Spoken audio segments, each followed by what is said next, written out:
그래 유언만 지킨다고 해가지고 멀쩡한 사람으로 순장해가지고 같이 먹는 거 그게 효도가 아니고 그러면 또 이제 참 우리 불교에서는 일체 모든 중생의 생명의 본질은 다 평등하고 자기에게 있어가지고 자기 생명이 가장 소중하고 최존최기하고 존귀하다고 그랬어요.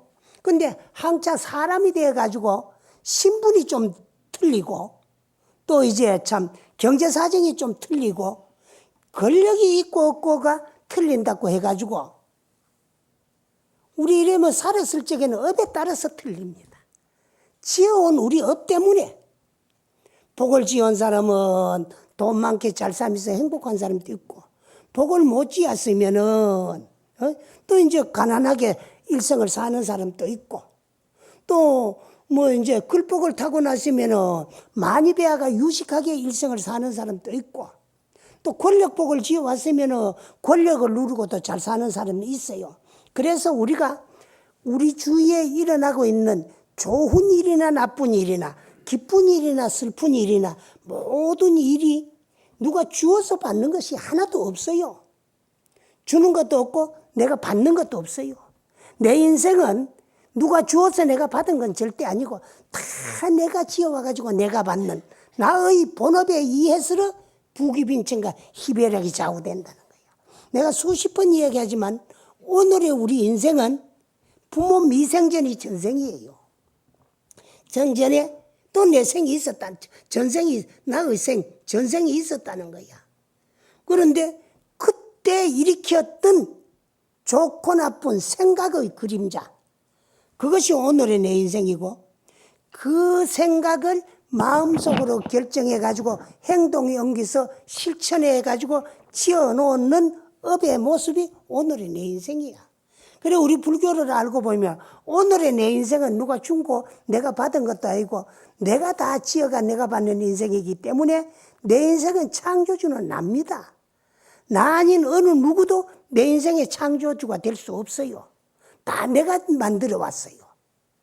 그런가 하면 오늘을 내가 살고 있는 내 인생의 책임자도 나야. 나 아닌 어느 누구도 내 인생의 책임자가 될 수 없습니다.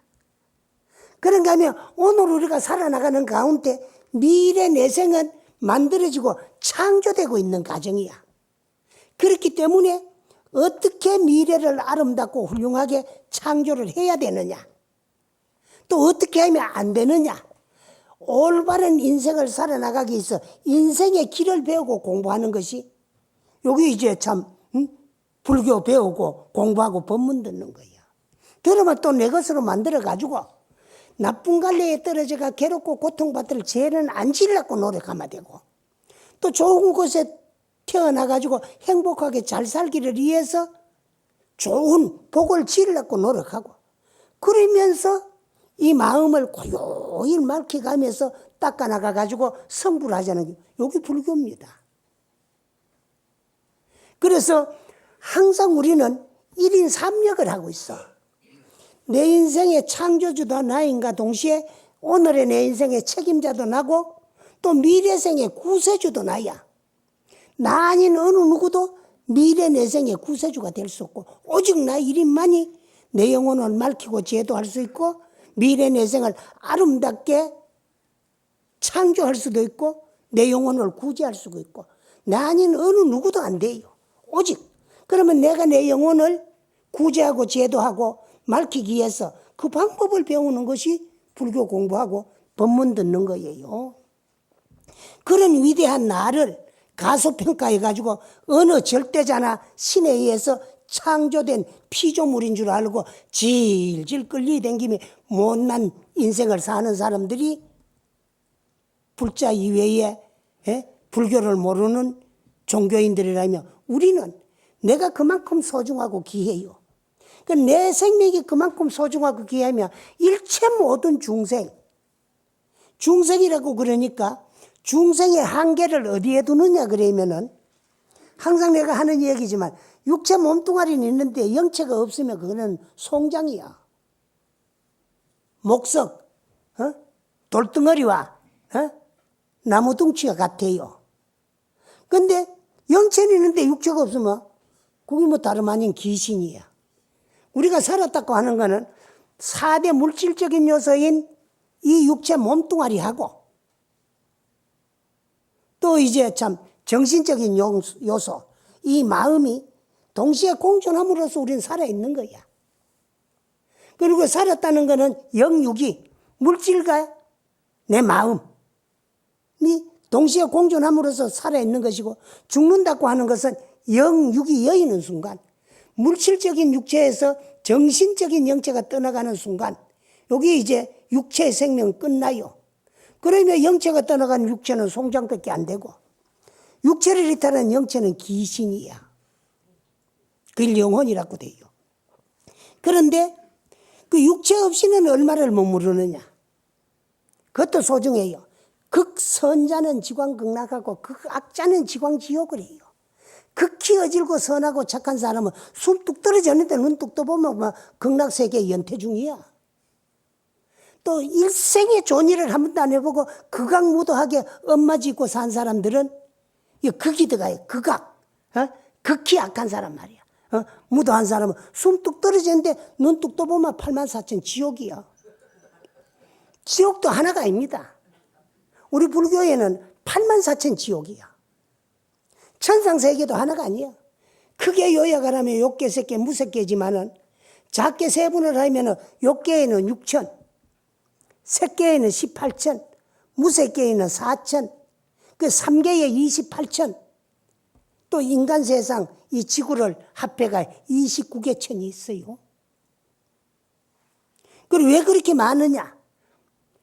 좋은 세상 또 복에 따라서, 지어놓은 복에 따라서 가가지고 복에 맞게끔 복수용을 해야 되고, 지옥도 업에 따라서 가가지고 업에 따라서 고를 받아야 되기 때문에 업 따라 다 가야 되기 때문에 다 틀리는 거야. 그와 같은 많은 천상세계도 있고, 또 부처님의 세계는 그보다 더 많아. 한량이 없어요. 또 있고. 그 다음에 지옥세계도 84,000건이나 있는데, 그게 누가 보내서 가는 것이 아니라 다 내가 지어놓으면 지은 업대로 따라서 다 가는 거야. 그리고 살아있을 때는 영육이 동시에 공존하면서 심호흡을 하고 감각기관을 가지고 있는 민물, 짐승, 개미 한 마리까지도 전부 중생계에 속해요. 그래서 중생을 일러가지고 유정이다 그래요. 그래 여러분들이 서로 만나면 아이고 보살님이 가지요. 요 보살이라는 말은 보리살타의 준말이에요. 보리살타. 그 보리라는 말은 깨달음, 각, 깨달음이란 말이고, 살타라는 말은 유정이라는 말인데, 유정이 바로 중생이야. 중생. 그 중생이 깨달으면 보살이고 깨달지 못하면 중생이야. 그 깨달은 보살을 말하는 거야. 그 우린 보살 이렇게 해도 깨달기 위해서 보살도를 실천하는 예비보살. 아직 보살은 아니고 예비보살이라. 중생이 깨달기 위해서 보살도를 실천하는 예비보살. 그래가지고 보살도를 깨달으면 뭐를 깨달느냐? 생명의 본질. 생명의 본질은 바로 하나이다는 거야. 그런데 인인 개개인의 업에 따라가지고 받은 몸뚱아리가 틀릴 뿐이야. 그 몸뚱아리가 있기 때문에 물가 이주야. 이 몸뚱아리의 주인공이 필요한 거야. 그것이 여러분들이 내 마음이야. 오늘 이제 자성이다.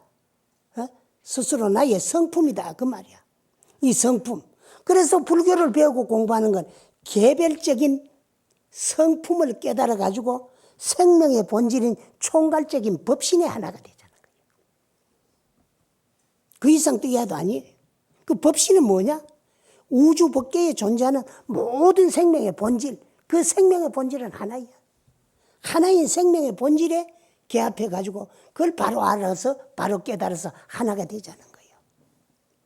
그러면은 영육이 물질적인 육체와 정신적인 영체가 동시에 공존하면서 심호흡을 하고 감각기관을 가지고 있는 민물, 짐승, 개미 한 마리까지도 다 중생계인데, 이 중생계에서는 깨달지를 못하면은 율회고를 벗어나지 못하고 깨달아야만이 생사윤회를 해탈할 수 있으니까 깨달을 그날까지 나쁜 갈래에 떨어지지 말고 좋은 곳에 태어나가지고 행복한 몸 받아가지고 행복한 세상에서 열심히 자성을 바로 비추어 봐가지고 나 자성을 바로 보고 바로 깨달아서 바로 알자는 거죠. 여기 불교 공부고 수행이야. 그렇게 이제는 윤회고를 못 벗어나고 지은 업에 따라서 누가 보내는 것도 아니고 내가 가는 것도 아니고 그냥 보내줘가 가는 것도 아니고 내가 스스로 지은 업. 그래 오늘 여러분들이 좋고 나쁘고 일으키는 생각 이것이 미래생의 전부 씨앗이래요. 그 나쁜 생각은 일어나거든 끝을 보면 씨앗이 말라 없어져 버려요. 좋은 생각은 일어나거들랑 이걸 마음속으로 결정을 해가지고 행동을 옮겨가지고 실천하려고 노력하면 그것이 다 복이 돼가지고 내게로 다 돌아오게 돼가 있단 말이에요. 그렇게 다 받게 돼요. 그러거든. 그래서 이제 참 어머니를 살려줬어요. 그래 얼마 있다 보니까 그 아들 과도 또 이제 참 무사야.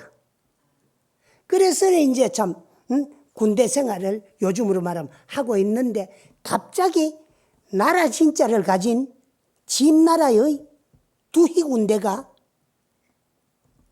만반중벌을 해가지고 갑자기 이제 쳐들어왔어요. 쳐들어오니까 또 나라를 지키기 위해서 가의 군대도 또 이제 반격을 했는데 준비 없이 맞이한 적군, 일어난 전쟁이기 때문에 당할 수가 없어요. 그러게 이제 과거 생각하다 보니까 저 적군, 진의 두희 군대는 도저히 이길 수 없고 저걸 맞아서 결국 싸우다가 보이면은 많은 생명, 내 군인들만 많이 전사를 시킬 것 같아 있게로 할 수 없이 이제 후퇴를 명령해가 후퇴를 합니다. 그 후퇴를 하면은 이제 참 두희 군대가 물밀듯이 밀려오를 줄 알았는데 못 안다요.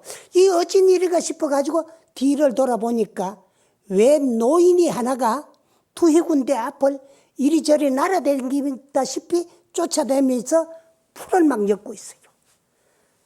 그러는데 두희 군대가 쳐들어오다가 말기 전부 그 노인이 맺어놓은 풀에 걸려가지고 넘어지고 쓰러지고 또 이렇게 가 올라가 또 걸리 넘어지고 해요. 그럴 적에 다시 가의 군대가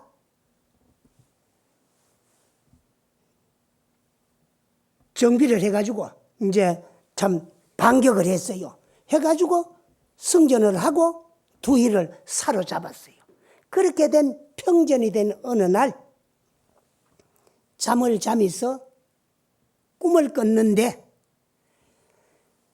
두희 군대 앞에서 날아다니다시피 참 왔다 갔다 하면서 풀을 엮던 그 노인이 꿈에 나타나가지고 현몽을 하기를 이제 죽은 영혼이라도 마음 편코 다시 내갈 곳으로 갈 수가 있다. 나는 다름 아닌 그대의 서모, 무의자의 소첩, 조희의 아버지인데 그대 아버지가 내 딸을 소첩으로 데려가가지고 온갖 사랑을 다 받고 살았는데 죽을 때에 당신과 함께 순장을 해달라고 해가지고 죽게 된 내 딸을 불효라는 소리를 듣고 동생과 이가 상하고 모든 동네 이웃 사람들에게 비난을 당해가면서도 죽어가는 내 딸을 순장하지 않고 살려줘가지고 좋은 남자를 만나가 개가를 시켜가지고 행복하게 잘 살게 해줬어.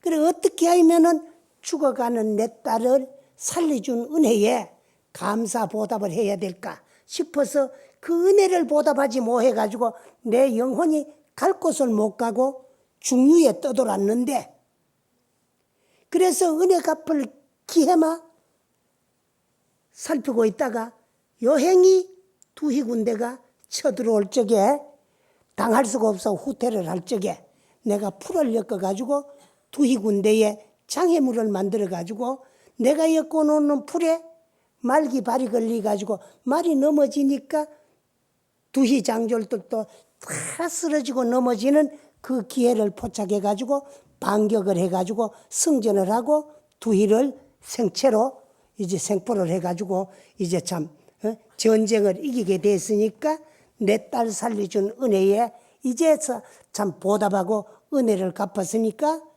죽은 영혼이라도 이제는 참 잊어보고 갈 참이니까 이후에는 이 나라에는 전쟁이 일어나지 아니할 참이니까 편안하게 그래 잘 살아랐고 그래 떠나갔다는 거야. 그래서 부모 은혜도 참 우리가 부모라 그러면은요 죽어도 자식을 못 잊는다는 거야. 자식을 못 잊고 그 자식이 죽고 그 죽게 되니까 얼마나 그 영혼인들 가슴이 아팠겠어요. 그러니까 권력 없고 돈 없고 가난한 서민으로 태어나가지고 권력에 돈에 힘에 못 잊어가지고 딸을 뺏기다시피 뭐 늦게서 사위가 됐지만은 이무자에게 소첩으로 줬다가 그놈의 사위라는 놈이 죽으면서 당신 딸을 함께 순장시키다 하려 그러니까 그걸 참 보지는 못했지만 일찍이 죽어가지고 그 딸이 참 억울하게 죽고 생매장을 당할까봐 못 잊어가 갈 곳을 못 가고 중류에 떠돌았다는 거야. 그런데 여행이 그 이제 참 자기 딸을 죽이지 아니하고 살리가지고 개가를 시켜줬으니까 얼마나 감사하고 고마워가지고 은혜를 갖기 위해서 갈 곳을 못 가고 떠돌다가 기회가 오니까 그래 풀을 엮어가지고 그 은혜에 보답했다. 그런 게 여기 결초보은이야. 결초보은. 죽어도 어머니는요. 1919년도 일본에 직접 있었던 이야기야. 이야기인데 웬 여인이 만삭이 돼가지고 곧 이제 참 순산일을 며칠 앞두고 갑자기 급병이 들어가 죽었어요. 근데 요즘 같으면 이제 뭐 수술해가지고 애기도 내놓고 살았으면 살리고 뭐 또 이제 시간이 끌다 보면 엄마가 죽었으니까 산소를 공급 뭐 하면은 이제 참 애도 죽고 그럴 건데 죽었는 애도 같이 묻을 수가 없고 같이 태울 수가 없으니까 이제 수술해가 꺼내고 묻고 그럴 낀데 지금부터는 이제 김희영 그러면 한 93년 전이야. 1919년도야. 그런데 그때만 하더라도 우리보다가는 좀 이제 문화가 또 문명이 발전한 일본에서도 그렇지 못하던 그런 시대였기 때문에 젊은 여인이 임신을 해가지고 순산일을 며칠 앞두고 죽었는데 그대로 갖다 묻은 거예요. 묻었는데 그 후에 그 근교에 요즘 말하면 이제 무슨 마켓이지 그 이제 가게 시장 같은 데다 한 큰 이제 가게 상점이 하나 있었는데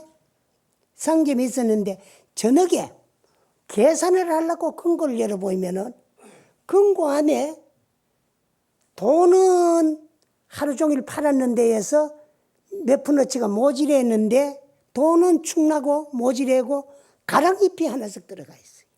그 참 희한하다. 이상하다. 근데 그게 하루도 아니고 매일이야.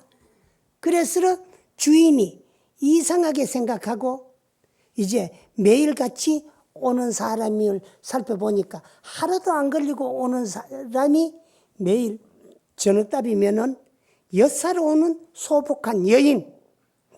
하루 정도 안 걸리. 그래 그 여인이 조금 수상하고 이상해가지고 그 여인이 주는 돈을 따로 모아놓고 따로 놔뒀다가 그 여인이 간 뒤에 보면은 돈이 아니고 가랑잎이고 그렇다는 거야. 그래서 하루는 저 여인의 그러면 정체를 알아야 되겠다 싶어서 이 주인이 뒤를 밟아가지고 따라 가다 보니까 인가가 없는 산중으로 들어가디만에 공동묘지로 가요. 그러니까 이제 숨어서 보니까 그 여인이 엿을 사가지고 묘지 속으로 쑥 들어가요. 그 겁이 나잖아요. 그래가지고 더 못 살피고 돌아왔어요. 아침에 날이 밝기가 무섭게 딴 사람들을 대동해가지고 그 여인이 들어가는 묘를 보니까 죽은 지 열흘도 안 됐어요.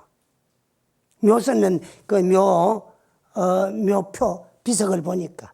그래가지고 이제 그 묘 주인을 찾아가지고 그 이제 물어보니까 그 당신의 부인이 갑자기 이제 임신한 상태에서 임신 중독인가 순산일을 한 며칠 난가 놔놓고 그러고 막 갑자기 죽어가지고 장사를 지냈다 그러더래요. 그래서 왜 그러냐고 물어보니까 매일 우리 집에 여사로 오는 여인이 하나씩 있어. 근데 그 여인이 엿값을 준 걸 받아나 보면은 항상 가랑잎으로 변해가 있더라. 그래서 그 여인의 정체를 살피다 보니까 그 묘 속으로 들어갔는데 당신 부인 묘라서 그래 왔다. 그 이상한 거 아니냐. 그래서 이제 사람들을 대동해가지고 그 남편하고 이제 참 가게 주인하고 모두가 그 묘를 팠는데 부인 죽은 옆에 죽은 송장이 아기를 낳았는데 머시매인데 죽지 않고 살아있는데 엄마가 엿을 사다 먹여가지고 엿을 먹었는 그 이제 연물이 주로 흘러가는 게 말이도 안 하고 있더라. 그럼 묘지 속에서 아들은 이제 내오고 그 이제 엄마는 죽었으니까 그대로 묻었어요. 근데 엿을 먹고 난 그 살아난 애기라고 해가지고 그 애 이름을 아메고라고 했다 그래요. 근데 그게 1919년도에 일본 전역에 그 이제 참 소문이 퍼져가 있었어요. 그리고 또 신문에 각 신문마다 다 보도됐던 거를 당시 유학생이었던 우리나라 스님이 그 신문을 보고 그 이제 해방된 후에 한국에 나와가지고 당신이 목격하고 알고 들은 것을 불교 영험서라는 책을 하나 쓰셨는데 그 책에 기록이 되어 있어요. 그래서 그 이제 70년도에 그 책이 나왔는데 보고 그 책에 기록된 내용을 확인하기 위해서 그 스님이 저 전라도 어디에 살아 계실 적에 책을 듣고 그 스님 찾아가가 실제로 당신이 저걸 했느냐 그러니까 그래 당신이 실제로 신문에 그 이제 보도된 것을 보고 찾아가 가지고 그 아기를 당신이 직접 봤다 그래요. 그래서 그 엿을 먹고 죽은 여인이 죽은 어머니가 그 이제 송장에 아기를 낳아 가지고 묘지 속에서 먹일 것이 없으니까 그 영혼이 사람의 모습을 나타내 가지고 그래 이제 참 아기를 살리기 위해 가지고 가랑잎을 가지고 이제 그 산 사람의 눈을 영혼의 귀신에 쏘게 가지고 그 엿을 사다가 그럼 귀신이면은 가랑잎을 돈으로 사람 눈을 속일 수 있는 영혼이면은 그냥 엿을 가지고 갈 수도 있을 건데 왜 그래 사다 먹이느냐. 그래서 그 아기를 살리기 위해 가지고 그 흔적을 남기고 기기 위해 가지고 그 어머님의 영혼의 정성이 그렇게 했다는 거예요. 그래서 그 아기 이름이 아메고라 그래요. 아메고. 아메라는 말은 달다는 거예요. 그 이제 찐득한 엿이란 말이야. 그래서 아메고라는 그 아기를 직접 봤다 그래요. 그래 그거를 이제 불교 영험서라는 책에 삼령출판사에서 출간을 했는데 그 책에 기록이 되어 있는 거를 내가 읽어보고 그걸 확인하기 위해 가지고 그 이제 참 책을 쓰신 스님을 직접 전라도까지 찾아가 가지고 만나 뵀던 이 얘기를 여러분에게 오늘 말씀드리는 것은 부모는 자식은 부모를 잊고 할지언정 부모는 자식을 못 잊어요. 죽어도 그렇다는 거야. 이제 참 부모는 죽으면 산에 묻고 자식은 죽으면은 가슴에 묻는다는 거야. 이와 같이 우리는 부모는 자식을 위해 가지고 참 어떤 일이라도 할 수 있고 자식의 은혜를 대신 보답하기 위해 가지고 죽은 영혼도 풀을 맺어 가지고 그 참 딸의 살려준 은혜에 보답했다는 것을 오늘 말씀드리고 이야기를 마치겠습니다. 네, 감사합니다.